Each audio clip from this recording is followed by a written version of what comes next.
Hamas in Gaza say that the Jewish God changes the paths of our rockets in midair. Throughout the entire history of the Jewish people, God's chosen miracles have been a part of their heritage. The regathering of Israel back in the Promised Land on May 14, 1948, shows that God has never abandoned his people. Modern-day Israel, though they may not have yet returned to God spiritually or physically back in the land that is their birthright. The very existence of a Jewish state in Israel in 2014 is a living, breathing miracle from God himself.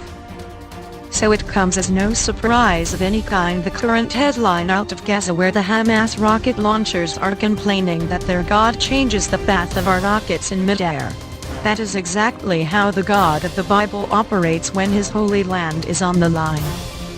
As Operation Protective Edge enters into its 17th day, the world is slowly but certainly turning against Israel and the right to defend themselves. The prophets of the Old Testament recorded that in the last days the whole world would turn against Israel and seek to destroy her.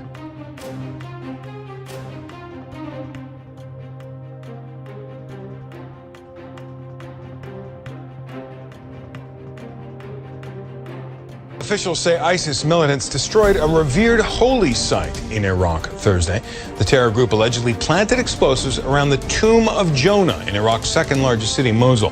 The tomb is located in the Prophet Yunus Mosque, the oldest mosque in Mosul. The shrine is, by tradition, held to be the burial place of Jonah the prophet, who, according to both Islamic and Judeo-Christian tradition, was swallowed by a whale.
We're starting with this. This is the view of the sky above the eastern Ukrainian city of Slavansk last night. Its residents woke up to what they claim were incendiary bombs being dropped on their heads. That is a weapon banned by the UN, and Kiev denies its use. But here's what local residents told RT International. We all saw what happened here yesterday. They used rocket launchers as well as incendiary bombs against us. The ground was on fire. How can the ground burn by itself? It burned for about 40 minutes. Starting from 2 a.m., everyone I've met has a sore throat and is coughing all the time. I think this is because of the burning. I think we'll feel the true consequences later. There are still a lot of people here, a lot of children we haven't managed to get out yet. I spoke to Charles Shoebridge, he's a former army and intelligence officer. He says this attack bears all the signs of white phosphorus use. I've seen the video, I've looked at it closely. It does indeed tally with what one might say are the hall signs, the hallmarks of white phosphorus use. For example, a very bright light burning and multiple burns. Coming down from the sky, it's an airburst weapon that's been used, such as a mortar or perhaps from an aircraft. And then, of course, again, the telltale still burning in videos that I've seen in the daytime, showing actually this very telltale white grey smoke. So white phosphorus being used, it's an alarming development. Of course, it needn't necessarily be illegal, but it depends on the usage concerned, and that's exactly why, of course, Lavrov and indeed others, and indeed people even from the West should be, even if they haven't so far, should be calling for a proper and full investigation of this incident to prevent it escalating.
Christians have been fleeing from the northern city of Mosul in the wake of threats from Islamic State militants who took the city in a blitz offensive last month.